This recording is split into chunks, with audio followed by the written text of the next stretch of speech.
नमस्ते सदावत्सल्य मातृभूमि। हम लोग चर्चा करने जा रहे हैं अरविंद केजरीवाल की। चीज़ों को समझने की आवश्यकता है क्योंकि मीडिया बहुत सारे चैनल चला रहे हैं, कुछ सही भी चला रहे हैं, कुछ बहुत भ्रम। इसलिए हमें लगता है कि हम लोगों को उस पर कुछ सही करने की आवश्यकता है। घोटाला लिक्विड स्कैन है। लिक्विड स्कैन में सुप्रीम कोर्ट में मनीष सिसोदिया की जब बेल लगाई गई थी तो मनीष सिसोदिया के बेल के समय पर उन्होंने सुप्रीम कोर्ट ने ईडी को भरपूर समय दिया था और सिसोदिया को भी दिया था। ईडी ने सुप्रीम कोर्ट के सामने प्रेमे फसाई ये सिद्ध कर दिया था कि 330 करोड़ का कुछ घोटाला है। हालांकि पूरा नहीं खोल पाए, लेकिन जो पेपर पे आ गया वो तो निकल आई। 330 करोड़ के घोटाले में ऑनरेबल कोर्ट ने कहा था कि 330 करोड़ तो इस्टेब्लिश हो रहा है, इसलिए 330 करोड़ का तो हिसाब आपको देना पड़ेगा, बेल ग्रांट नहीं की जा सकती। यानी कि प्रेमे फसाई, ये नहीं कहा कि फाइनली ऐसा है, प्रेमे फसाई ये लगता है। अरविंद केजरीवाल से जब कहा गया, मतलब उनकी पार्टी से या मनीष सिसोदिया की पार्टी से जब कहा गया था तो मनीष सिसोदिया ने उस पर जवाब ये दिया था कि साहब ये कुछ मिला तो है नहीं। और लगातार आम आदमी पार्टी यही आरोप लगा रही थी कि कुछ मिला नहीं। अगर आपको कुछ मिला नहीं है तो फिर क्यों आप हमारे खिलाफ हमको गिरफ्तार किए हुए हैं, हमको छोड़ दीजिए। सुप्रीम कोर्ट में ईडी ने कहा कि साहब जो रुपया इन्होंने कमाया था या जो इसमें घोटाला किया उससे तो इलेक्शन लड़ डाला, तो पैसा तो खत्म हो गया। जो ये लड्डू चोरी करके लाए थे वो तो खा लिए, पखाने में चले गए। तो अब लड्डू पकड़े कैसे जाएंगे भाई? ये कह रहे हैं कि लड्डू पकड़ के दिखाओ कि हम चुरा के लाए, तो लड्डू तो आप खा गए और लड्डू तो सब पेट में गड़बड़ हो गई, इसलिए वो तो मिल नहीं सकते। लेकिन सवाल यहाँ पर ये था कि कोर्ट के सामने जब ये कहा गया कि साहब इन्होंने इलेक्शन लड़ लिया उस पैसे से, तो कोर्ट ने कहा कि किसने लड़ा? तो उन्होंने कहा आम आदमी पार्टी ने लड़ा। तो बोले आम आदमी पार्टी को पार्टी बनाया क्या आपने? ईडी को उन्होंने क्लू दे दिया। सुप्रीम कोर्ट के क्लू पर ईडी ने आम आदमी पार्टी को पार्टी बना लिया। आम आदमी पार्टी को पार्टी बनाने का मतलब था अरविंद केजरीवाल को पार्टी बनाना। अरविंद केजरीवाल चूंकि राष्ट्रीय संयोजक हैं। अच्छा, अरविंद केजरीवाल राष्ट्रीय संयोजक होने के नाते ईडी उनको बुला रही है, भाई बताओ पार्टी में खर्चा कहाँ से आया, आपने ये चुनाव लड़े कहाँ से पैसा लाए थे, और चुनाव का हिसाब दो जरा, उसका सोर्स बताओ। अब सवाल ये पैदा होता है कि अरविंद केजरीवाल उसमें जब चूंकि संयोजक हैं तो जवाब उनको ही देना पड़ेगा। वो संयोजक भी बदल नहीं सकते, क्योंकि संयोजक बदलने का मतलब है उन्होंने बहुत सारे दुश्मन तैयार करके रखे हैं। उन्होंने कुमार विश्वास से लेकर और वो सबको तो बाहर कर दिया है जो उनके साथ शुरू हुए थे। इसलिए चूंकि सबको बाहर कर दिया है, कोई साथ देने वाला इनको नहीं है। अब चूंकि कोई साथ इनका देने वाला नहीं है और जैसे ही राष्ट्रीय अध्यक्ष राष्ट्रीय कन्वीनर बदलेगा, मतलब साफ है कि राष्ट्रीय कन्वीनर बदलना, जो राष्ट्रीय कन्वीनर बैठेगा वो खेल भी कर सकता है, ये पुराना इतिहास भी है। इसलिए अरविंद केजरीवाल की मजबूरी ये है कि पार्टी छोड़ भी नहीं सकते, और अरविंद केजरीवाल की मजबूरी है कि वो नेशनल कन्वीनर होने के नाते ईडी के सामने भी नहीं जा रहे। ईडी के सामने न जाने का एक और कारण हो सकता है कि ईडी के सामने चले जाएं तो उनको भय ये है कि उनकी गिरफ्तारी हो जाएगी, और गिरफ्तारी का भय उसी को होता है जो गलत है। नहीं तो उनको ईडी के सामने जाकर अपनी बात कहनी चाहिए। अच्छा, ईडी, आपको लगता है कि ईडी गलत कर रही है या सीबीआई गलत कर रही है, तो ईडी सीबीआई के जो सम्मन आपके पास 5 आ चुके हैं, उन सम्मनों को जाकर हाईकोर्ट में चैलेंज कर दीजिए। हाईकोर्ट में जैसे ही सम्मन चैलेंज करते हैं तो हाईकोर्ट की एक सिंपल विधि है।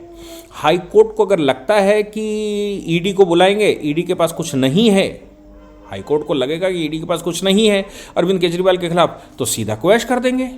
और अगर हाईकोर्ट को लगेगा कि प्रेमे फसाई कुछ बनता है लेकिन संभावनाएं कम हैं, तो फिर अरेस्ट स्टे दे देंगे। मतलब अरेस्ट स्टे दे सकते हैं, अग्रिम जमानत दे सकते हैं। अग्रिम जमानत के अलावा आप कह दीजिए हम जमानत नहीं लेंगे साहब, हमें स्टे दे दीजिए। कोर्ट स्टे दे देगा और कहेगा आप जांच में सहयोग करिए, जाके आपकी गिरफ्तारी नहीं होगी, हम आदेश देते हैं। ये तो बड़ा आसान सा फार्मूला है, आप ले सकते हो, क्योंकि आप इनोसेंट हैं। इनोसेंट कोर्ट के सामने कहेगा साहब हम इनोसेंट हैं, हम कॉन्स्टिट्यूशनल पोस्ट पर हैं, हम चीफ मिनिस्टर हैं, हम चूंकि चीफ मिनिस्टर हैं ये हमको डिस्टर्ब कर देंगे, राज्य कौन चलाएगा? तो आप वहाँ कोर्ट के सामने कह सकते हैं कि साहब हमारा अरेस्ट स्टे कर दीजिए, हम जांच में सहयोग देने को तैयार हैं। कोर्ट अरेस्ट स्टे देगा और आपको जांच के लिए कह देगा।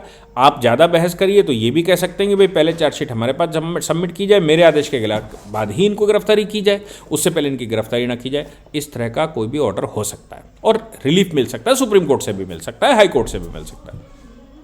लेकिन जिसको ये मालूम हो कि 330 करोड़ रुपया तो पार्टी के पास गया है, ऐसा इस्टेब्लिश हो सकता है, और 330 करोड़ की एंट्री तो मिल ही गई है, सुप्रीम कोर्ट को भी मिल गई है, इसका मतलब ये है कि आम आदमी पार्टी ने दिल्ली में करप्शन करके करोड़ों रुपया निकालकर, सैकड़ों करोड़ रुपया निकालकर अपनी राजनीतिक मंशाओं को पूरा कर रहे थे। देश भर में वो चुनाव लड़ते घूम रहे थे।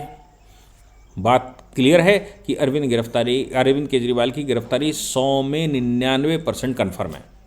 ऐसी स्थिति में चूंकि आज की धुरपटास पढ़े हुए व्यक्ति हैं, मतलब आज की जो है सिस्टम उसको पढ़े हुए हैं, IRS भी सही या गलत तरीके से हो ही गए।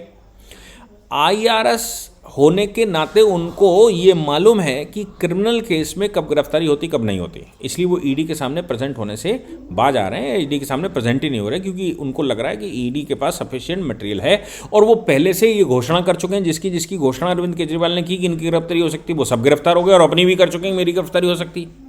सवाल ये है कि गिरफ्तारी तो दे दें, लेकिन पार्टी कौन चलाएगा, सरकार कौन चलाएगा। और वहाँ पर सब आम आदमी पार्टी में जितने उनके साथी थे वो तो जेल में हैं या फिर उन्होंने लात मार के बाहर कर दिए।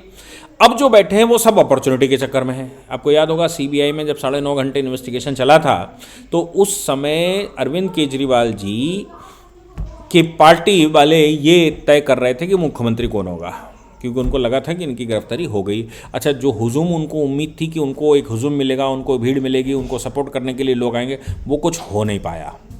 संख्या किसी की आ नहीं पाई, नेता कुछ बाहर खड़े रहे, इसके अलावा कोई वहाँ गया नहीं। तो वो समझ चुके थे कि जनता के बीच से तो अपना खेल हो चुका ख़त्म। और बाकी के जो पॉलिटिशियन हैं वो चूँकि पार्टी में नॉरिशमेंट की वजह से जुड़े हुए हैं, इसलिए हमारे जेल में जाते ही ये सब काम खत्म हो जाएगा और जेल में ये काटते रहेंगे, क्योंकि वो पॉलिटिकल पार्टी वैसे नहीं इस्टेब्लिश हुई कि भाई 4 पीढ़ियाँ लग गई हों तब पार्टी खड़ी हुई हो। भारतीय जनता पार्टी की अगर बात करेंगे तो 1951-52 में पहली बार पार्टी बनी जनसंघ के रूप में, और उसको पहली बार सत्ता में आने में 27 साल लगे थे। सत्ता में वो भी कोलिशन में, तो 1977 में जब 80 में सरकार गिर गई और भारतीय जनता पार्टी 80 में नए सिरे से तैयार हुई तो फिर 2 सीट पर आ गए थे और फिर पहली बार सरकार 1998 में बनी। 2004 से 14 तक फिर मतलब पहला गैप 27 साल का, दूसरा 18 साल का और तीसरा गैप 10 साल का, तब कहीं 2014 में फुल फ्लैश सरकार बन पाई। हमको लीडर भी वैसे मिल गए, देश में माहौल भी वैसा बन गया और लीडर ने अपनी उपयोगिता सिद्ध भी कर दी। तो आप सोचिए 51 की बनी पार्टी और 2014 में सत्ता में आ पाई। फिर भी तमिलनाडु में अभी बेस बन रहा है, केरला में बेस बन रहा है, उड़ीसा में बेस बन रहा है, बंगाल में स्थिति कुछ ठीक आ गई है, नॉर्थ ईस्ट में असम में अब ठीक आई है। तो आप सोच लीजिए कि और जम्मू कश्मीर में भी स्थिति कुछ ठीक आई है। तो अभी सोच लीजिए कि इतने साल होने के बावजूद 65 साल बाद सत्ता में आए, 51 से 64, 65 साल बाद 51 से 14, 65 साल बाद सत्ता में आए। और वो कांग्रेस 1885 में बनी थी, अंग्रेज़ों ने उसको बनाया था, A.O. ह्यूम ने उसको खड़ा किया था। 1885 में पार्टी बनी और 1947 में उसको सत्ता मिली। उसको भी उतना ही समय लगा। आप सोच लीजिए कि 85 से और 47, उनको 60 वर्ष लगे, 62 वर्ष लगभग, और इनको 64 वर्ष लगे पूरे देश में अपना इंफ्रास्ट्रक्चर तैयार करने में। पार्टी 2 ही बड़ी पार्टियां हैं जिनका बेस है।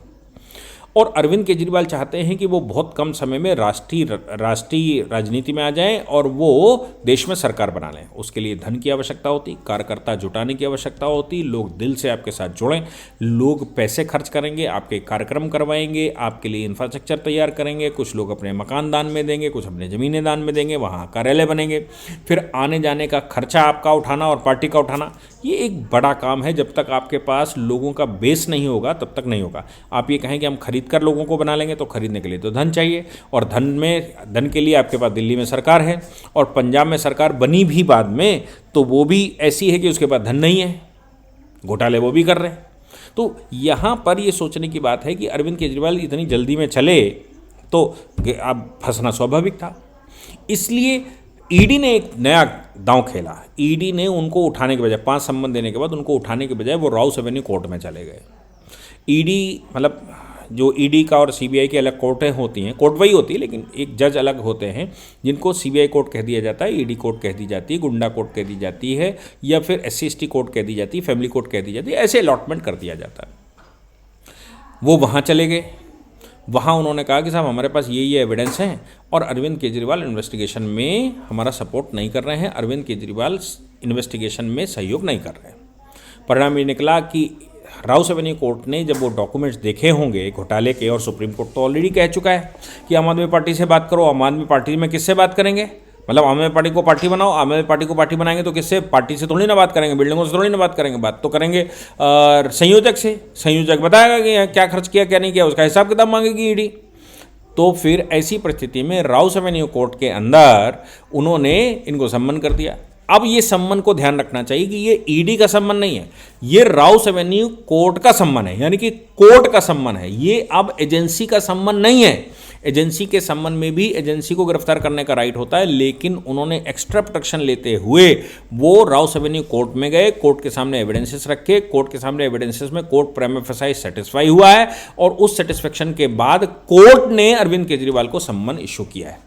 अब उस सम्मन पर भी अगर 17 तारीख को अरविंद केजरीवाल उपस्थित ना हो तो ये उससे बड़ी गंभीर बात है। और ऐसी परिस्थिति में जब वो सम्मन पर प्रेजेंट नहीं होंगे, एक दो सम्मन कोर्ट करेगा, अगर वो उस सम्मन पर प्रेजेंट नहीं होते, हालांकि वो सम्मन पर उनके पास उपाय हैं। एक उपाय ये है कि वो कोर्ट के सामने सीधा हाजिर हो जाएं, दूसरा उपाय ये है कि वो हाई कोर्ट चले जाएं और सम्मन को क्वैश करवाएं। सम्मन क्वैश करवाने जब जाएंगे तो हाई कोर्ट भी यही कहेगा कि भाई इन्वेस्टिगेशन पूरा करवाइए, हम आपकी गिरफ्तारी पर स्टे दे देते हैं कि आपको गिरफ्तार नहीं कर पाएंगे, आप इंक्वायरी में, इन्वेस्टिगेशन में सहयोग करिए। लेकिन चोर के मन में चोरी, चोर की दाढ़ी में तिनका, तो चोर के मन में जिसके चोर भरा हो वो कैसे मानेगा, वो मानने वाला नहीं है व्यक्ति। इसलिए क्या होगा, फिर वारंट इशू करना पड़ेगा, बेलेबल वारंट, फिर नॉन बेलेबल वारंट, फिर 82-83 की भी सिचुएशन आ सकती है।